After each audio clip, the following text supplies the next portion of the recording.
저걸 어떻게 손을 좀 봐? 뭐 이렇게 생각을 하고 있을 수 있잖아요. 아니 있을 수 있는 게 아니라 있었죠. 왜냐하면 아니, 이완구 그러니까. 전 총리가 저에게 3번이나 와가지고 청와대 개들이 최 의원 노리고 있으니까 조심해라. 그 얘기를 3번이나 했으니까. 자, 일단은 오늘 나온 소식, 중요한 소식부터 한번 전달해 드리겠습니다. 블랙리스트 관련해가지고요. 2심에서 김기춘 징역 3년에서 4년으로 늘었고요. 조윤선은 징역 2년인데 바로 법정 구속됐습니다. 예, 요거와 관련하여 어제 사법부 블랙리스트 조사위원회가 얘기한 거 있잖아요. 원세훈 재판에 청와대가 직접 관여했고 우병우가 관여했고 그것을 법원 행정처가 맞습니다. 예, 조율했다는 거. 그런데 이번 2심 판결 보면서 김기춘이 징역 4년으로 1년이 올라가고요. 조윤선이 법정 구속되면서 2년 실형을 선고받았는데 그게 직권남용에 대한 선고예요. 근데 아시잖아요. 직권남용은 유죄 인정받기가 굉장히 힘들다. 맞습니다. 네. 이게 박근혜 쪽 사람들이 주장한 내용이기도 하거든요. 그런데 이제 역시 문재인 정부 들어서서 모든 것이 정상화되니까 이게 법원도 이제 적폐 판사 아닌 나머지 판사님들은 본래도 그랬겠지만 이게 사필 규정 판결을 하게 되는 것 같아요. 그 우병우 영장 기각되고 이런 부분이 바로 직권남용 관련된 부분이라서 네. 어쨌건 조윤선 씨 저 사람은 대체 뭐길래 계속 저렇게 풀려나지 했던 뭐 그런 부분이 있었는데 근데 바라보고 네. 있으면 황당하고 속으로 막 부하가 배 저 밑바닥에서부터 끌어올라가지고 머리 끝까지 올라가는 그런 느낌이잖아요. 뻔히 유죄인데 뭐 뻔히 구속되어 있어야 되는데 이게 풀려나기도 하고 또 구속영장이 기각되기도 하고 이랬잖아요. 김현장의 마술이라고 했죠. 네. 근데 김앤장 다니는 변호사 남편 있는 게 대단한 건가 봐요. 조윤선 씨는 이거 관련해가지고 농담으로 사람들이 젊은 사람들한테 비트코인 할 게 아니고 귤 관련한 거라면 돈을 벌 거다 뭐 이렇게 농담을 하고요. 그리고 조윤선 씨를 보면 계속 나경원이 떠올라서요. 어떡하죠? 아, 근데 그거 참 푸나님은 정말 대단하세요. 초기. 왜요? 18대 국회에서 조윤선, 나경원 2명이 그 묘한 관계였다고 합니다. 예. 그 지역에서는 이혜원이 조윤선의 라이벌이었는데 서로 간에 그 미묘한 알력이 있잖아요. 네. 나경원은 사실은 좀 친이에 가까운 인사에 있잖아요. 네. 조윤선 입장에서는 이제 어떤 정치적인 라이벌 이런 개념으로 좀 바라보는 게 비슷하잖아요. 서로 이렇게 성장해온 과정이. 비슷하기도 하고 좀 이상하기도 하고 두 분 다. 근데 이거는 좀 솔직히 이야기를 하면 네. 그래도 난 나경원이 더 영악하다고 생각해요. 하는 짓을 보면. 아, 저는 그 차이를 그냥 같은 여성 정치인 입장에서 보면 조윤선은 커리어에 비해서 자기 콘텐츠를 본 적이 없는 그렇지. 느낌. 반면에 나경원은 뭐 그게 말이 되건 안 되건 이번처럼 뭐 내로남불을 하고 뭐 이게 우리가 좀 김어준 얘기대로 장단기 기억상실증 인 듯한 느낌이 들어도 자기 콘텐츠는 있는 것 같아요. 예, 그게 엉망일지라도. 예, 그래서 차이가 있어요, 둘이 좀. 그러니까. 네. 이 건 관련해가지고 박근혜 죄도 인정을 법원이 했다 그러니까요. 네. 박근혜 차후에 어떤 다른 재판에서의 선고에도 영향을 끼치지 않을까 이렇게 생각을 해보는데요. 네, 그렇습니다. 그리고 오늘 이 재판이 오전 10시에 있었잖아요. 네. 저는 11시에 재판을 받았습니다. 아이고. 자, 그러고 보니까 진짜 두 여성 정치인이 이제 완전히 다른 형태로 재판을 받는. 적폐와 손잡고 비리를 저지른 조윤선. 네, 적폐를 고발하고 표적이 되어 재판받고. 지난날에 이 정권들이 해왔던 걸 생각해 보면 사실 의원님 같은 분들이 이렇게 무사한 것만으로 저는 되게 감사해요. 정말 맞는 말씀이시고요. 그 말을 들으니까 확 위로가 되는데요. 그러니까. 어머, 푸나님 진짜 힐링 푸나야. 힐링 푸. 그러니까 나는 재판 받고 있어 억울해 죽겠어. 왜 200이 한데 어떤 놈들이 진짜 마음에 안 들어가지고 그냥 확. 그쵸. 걔들 그렇게 하는 게 있잖아요. 뭐 번개탄 에이 나 씨. 아 근데 그렇게 얘기를 하니까 갑자기 머리가 확 맑아지면서 우리 남친이 얘기한 것은 애 아빠? 적폐의 표적. 예. 애 아빠라고 하기엔 나이가 좀. 이제 적폐의 표적이 되어 재판받으면 당당하라. 이 말보다 그 말이 더 위로가 되는데요. 그러니까요. 목숨 부지하는 게 다행이다. 지나고 보니까 아찔했던 순간들이 많다니까요. 이건 가상인데 저걸 어떻게 손을 좀 봐? 뭐 이렇게 생각을 하고 있을 수 있잖아요. 아니 있을 수 있는 게 아니라 있었죠. 왜냐하면 아니, 이완구 그러니까. 전 총리가 저에게 3번이나 와가지고 청와대 개들이 최 의원 노리고 있으니까 조심해라 그 얘기를 3번이나 했으니까. 그러니까 법적으로 뭐 이렇게 막 올가매고 이런 거 말고도 네. 뭔가 실행하려고 하다가 에이 우리가 몰라서 그렇지 그런 사건들은 무지하게 많을 거예요. 그렇지 않아요? 그러니까 목숨을 부지하는 거를 일단 다행으로 여겨라. 아니 근데 내가 너무 센 걸 드렸구나 지금. 그래갖고 막 지금 그런 어떤 힐링 뽕 맞은 느낌? 오케이. 자 그런 기분으로 가시죠. 네.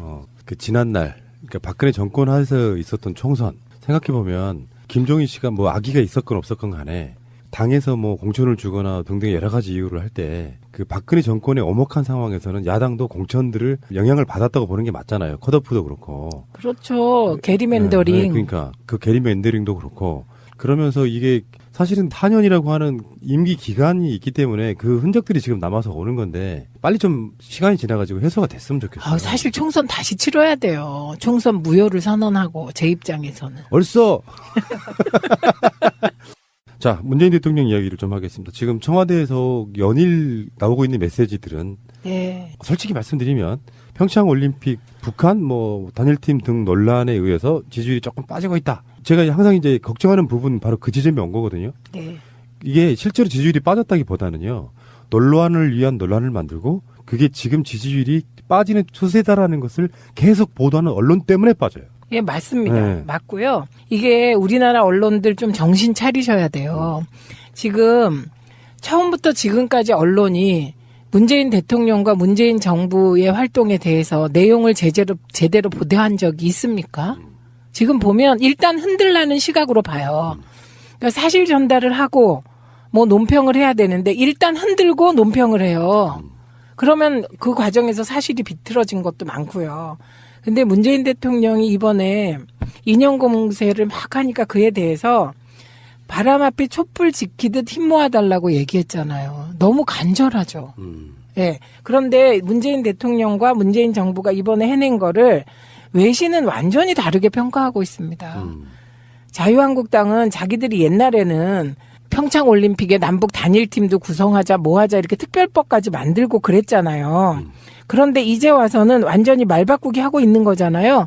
오직 목표는 문재인 정부 흔들기. 자, 그래서 문재인 대통령의 여러 가지 고민 지점이 있을 거예요. 만약에 이게 어떤 평창으로 일시적으로 평화 모드가 진전돼 있지만 끝나고 나면 또 어떤 상황이 될 것이냐는 언론들도 그렇게 나오잖아요. 이게 항구적인 평화는 아니니 평창 올림픽 끝나면 또 북핵 국면으로 돌입할 거야 뭐 여러 가지 저주 비슷한 느낌을 담은 부정적인 전망들을 내놓고 있는 상태이기도 하고 논란은 저는 그 논란거리가 안 된다고 보거든요. 그렇죠. 논란거리는 한국에서만 논란이 될 수밖에 없는 거고. 그렇죠. 뭐 그런 지점들이 있고. 근데 야당들은 평창 올림픽이 끝나면 바로 지방선거 모드잖아요. 네. 2월이 끝나고 3월이면 벌써 이제 공천 시작되고 3, 4, 5, 6 이 상황에서 평창 올림픽이 잘 치러지면 안 되는 게 야당들의 사실 솔직히 자기들의 입장인 거잖아요. 사실 매국행위죠. 그런 행위들이. 그리고 지금 이제 자유한국당의 태도를 이해할 수 있는 딱 하나의 키워드가 한 단어가 뭐냐면 이게 문재인 정부 흔들기를 통해서 회생의 길을 찾고 있는 거죠. 그러니까 지금 목표가 평창올림픽이 잘 돼서 남북 간에 무슨 화해 모드가 조성돼서 북미 간의 대화 분위기가 또 조성돼서 핵 문제가 평화적으로 풀린다. 이런 거 원하지도 않고 또 그게 문재인 정부의 성과로 남는 거는 더더군다나 안 원하고 이런 거거든요. 그러니까 오직 흔들기예요. 흔들고 또 흔들고 또 흔들다가 결국은 자신들이 흔들리는 형국입니다. 이게 어디서 나타나냐면 비트코인 등으로 언론이 흔들어요. 그래서 제가 약간 의심이 생겼습니다. 혹시 기자들이 비트코인을 많이 샀나? 이런 의심까지 하고 있습니다. 진짜로. 예, 흔들어요. 최저임금이 많이 오르잖아요. 그럼 일시적으로 일자리가 줄어요. 이건 세계적인 현상이에요. 그런데 최저임금의 효과가 나타나면서 다시 일자리는 정상화되어 가요. 그러니까 최저임금 시행한 지 얼마 됐다고 최저임금으로 나라 망할 듯이 언론이 보도를 하면 거기에 자유한국당이 편승하잖아요. 그리고 이번에 평창올림픽 아이스하키 여성 단일팀만 해도 그래요. 그 전에 새누리당 시절에 특별법까지 제정하면서 평창올림픽에 이제 북한이 와야 되고 북한이 오면 단일팀도 구성해야 되고 이렇게 주장한 게 지금의 자유한국당이거든요. 그런데 지금 흔들기를 시작했잖아요. 흔들고 또 흔들어 더 이상 흔들 게 없게 흔들었잖아요. 그런데 자유한국당 지지율은 막 오르고 있습니까? 그러니까 문재인 대통령이 웬만하면 이런 워딩을 쓰실 분이 아닌데요. 그냥 웬만하면 그 정도는 그냥 못 들은 척 그냥 무시하고 가잖아요. 근데 이렇게 말씀하셨어요. 정치권과 언론도 적어도 평창올림픽을 성공적으로 개최하는 일만큼은 힘 모아주시기를 당부드린다. 그러면서 북한에게도 북한도 함께 노력해달라. 모처럼 마련된 대화여서 여러 가지 어려움들이 있을 수 있지만 성공을 위해 남과 북이 함께 역지사지에 차근차근 극복해 나가는 노력이 필요하다. 이렇게 말했습니다. 여기 보면 정치권과 언론도 적어도 평창올림픽은 네. 굉장히 심하다는 거잖아요. 그렇죠. 제가 그 의원님께 한번 여쭤보고 싶은 게 최소한 우리가 야당일 때 이런 국가적 행사에 이 정도로 딴지는 적이 없죠. 없죠. 없어요. 예. 그리고 평창올림픽 특별법이 국회에서 논의되고 통과됐죠, 아마? 예, 그거 통과됐다는 건 야당일 때 민주당이 동의했다는 겁니다. 그리고 이게 남북관계 개선을 위해서 평창올림픽에 북한을 최대한 참여하게 하고 단일팀을 구성하고 이런 것을 반대하는 건 저는 정말 그건 정말 아무리 자유한국당이 아무리 그런 거 알고 있었지만 정말 너무해요. 뭐 자유한국당만 그럽니까? 뭐 나머지 야당도 그렇고 언론이라고 아까 표현하신 부분에서 대표적인 애가요. 채널A인데요. 네. 아이스타키 팀 울분, 그러니까 단일팀 되면 뭐 자기 자신들의 뭐가 줄어드는 부분, 이 부분에 대해서 울분을 토로했다는데 알고 봤더니 이게 6개월 전 인터뷰예요. 어머, 민주언론 시민연합 참 잘했어요. 그거 찾아낸 거. 그래서 지금 엔트리도 늘리면서 최대한 피해보는 선수가 없게끔 지금 만들어 놨거든요. 네. IOC도 흔쾌히 그렇게 해. 뭐 이런 식으로 만들어 놨는데 네. 저는 이렇게 봐요. 이게 아무것도 아닌 것 같지만 아이스하키 팀의 6개월 전에도 평창에 만약에 북한이 내려온다면이란 전제로 거기에 단일팀을 만들면 어떡하 하는 그러니까 여러 가지 종목들의 구성상 네. 여자 아이스하키 팀이 가장 적절한 어떤 상태를 이루고 있었던 상황이에요. 네. 남북 단일팀 만들기에 가장 좋은 조건. 네. 근데 이 상태에서 만약에 울분을 토로하는 이런 영상들을 그냥 내보내잖아요. 그것도 6개월 전에 이런 논의가 없었을 때 가정한 인터뷰를 두고. 그래서 이런 것들이 사실은 어떤 분들의 어떤 정서를 자극한 부분이 분명히 있거든요. 이 채널 A가요. 그 세월호 과정에서도 이런 비슷한 일을 한번 했어요. 그래갖고 되게 문제된 거 있거든요. 네.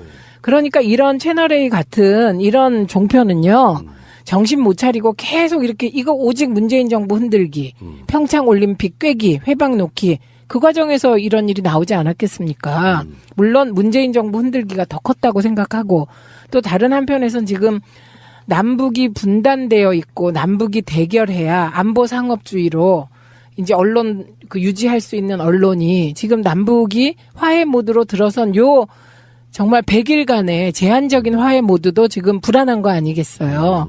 그래서 이 채널A 같이 이번 채널A 이것은 방심위에 뭐 이미 제소가 되었겠지만 제소해서 중징계 때려야 됩니다. 맞습니다. 예. 그 여자 아이스하키 선수의 인터뷰가 끝나고 영상이 끝나자 그 채널의 앵커가 이렇게 말했대요.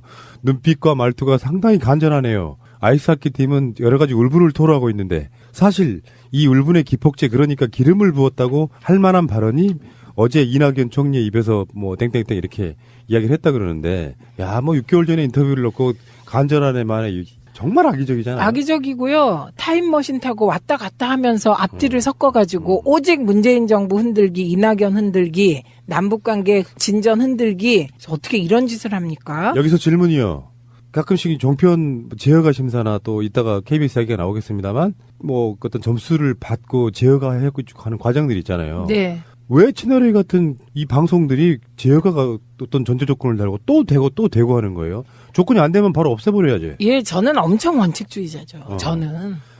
최민영 의원님이 방통위원장 하셨어야 되는데. 그 법 때문에. 현역 의원은 퇴직한 후 3년 지나야 방통위원장을 할 수 있다는 법 때문에. 그러니까 채널A 같은 경우는 사실 악의 씨앗이고요.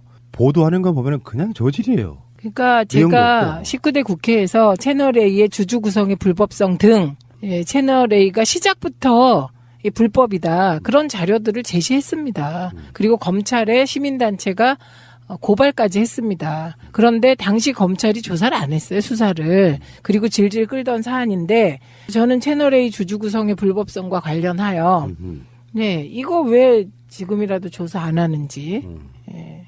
이게 이상한데요. 열심히 하려다가 실수로 그러는 것도 엄청나게 잘못된 일인 건데 악의적으로 그렇다는 거. 이거는 제작진들은 다 알고 있을 거 아니에요.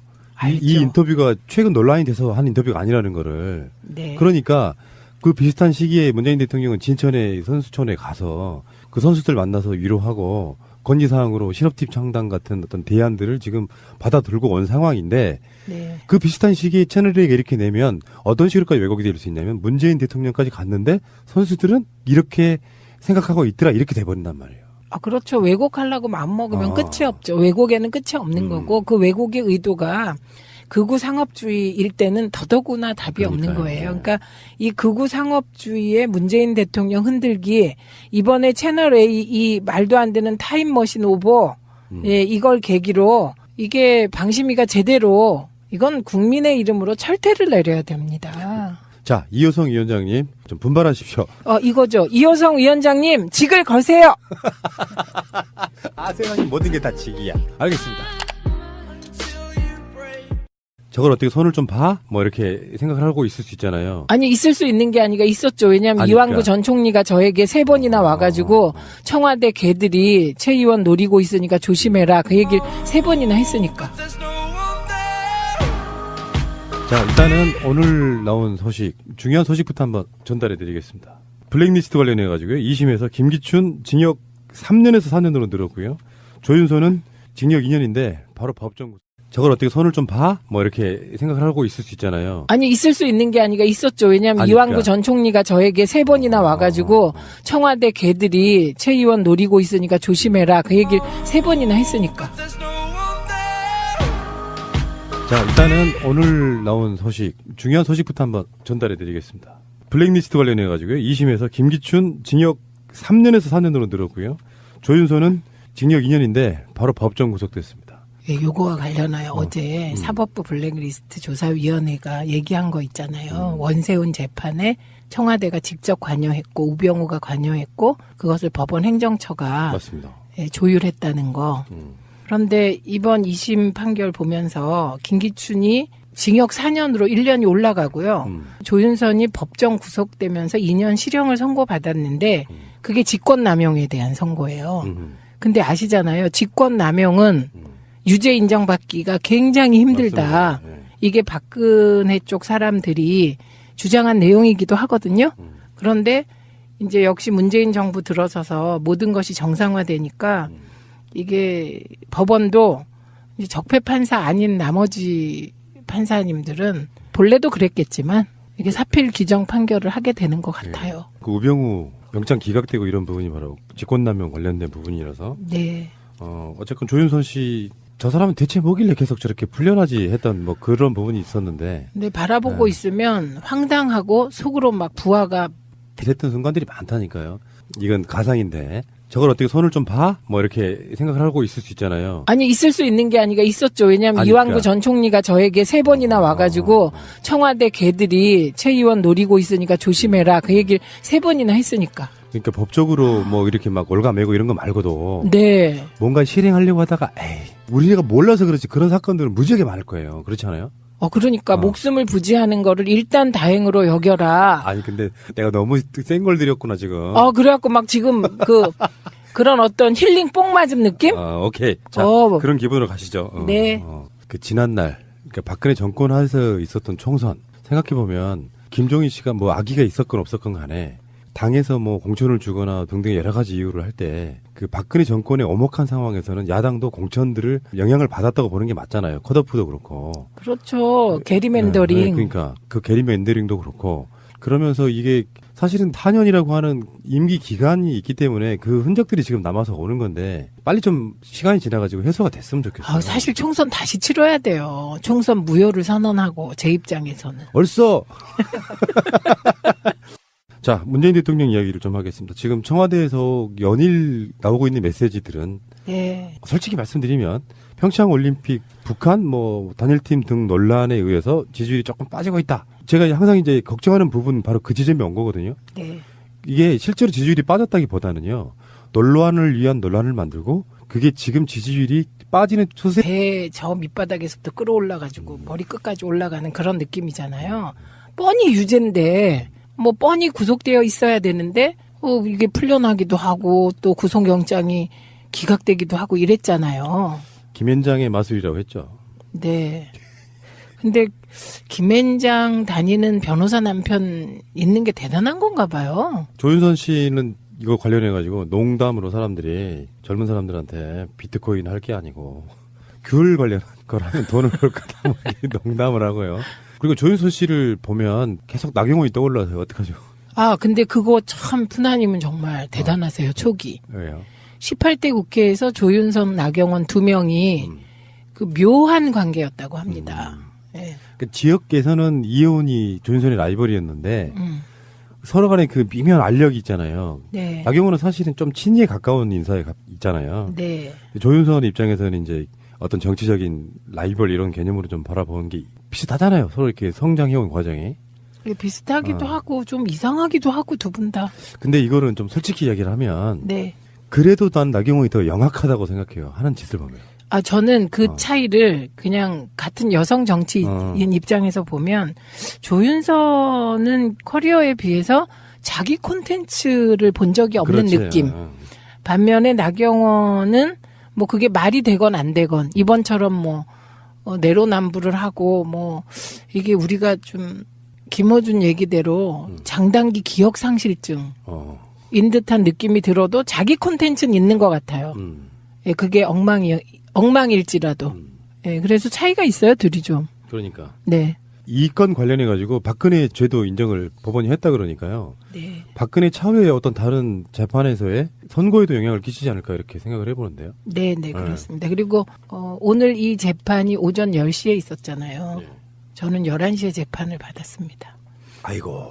자, 그러고 보니까 진짜 두 여성 정치인이 이제 완전히 다른 형태로 재판을 받는. 적폐와 손잡고 비리를 저지른 조윤선. 네, 적폐를 고발하고 표적이 되어 재판받고.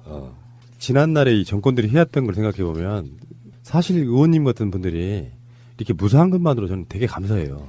정말 맞는 말씀이시고요. 그 말을 들으니까 확 위로가 되는데요. 그러니까. 어머, 푸나님 진짜 힐링 푸나야. 힐링 푸.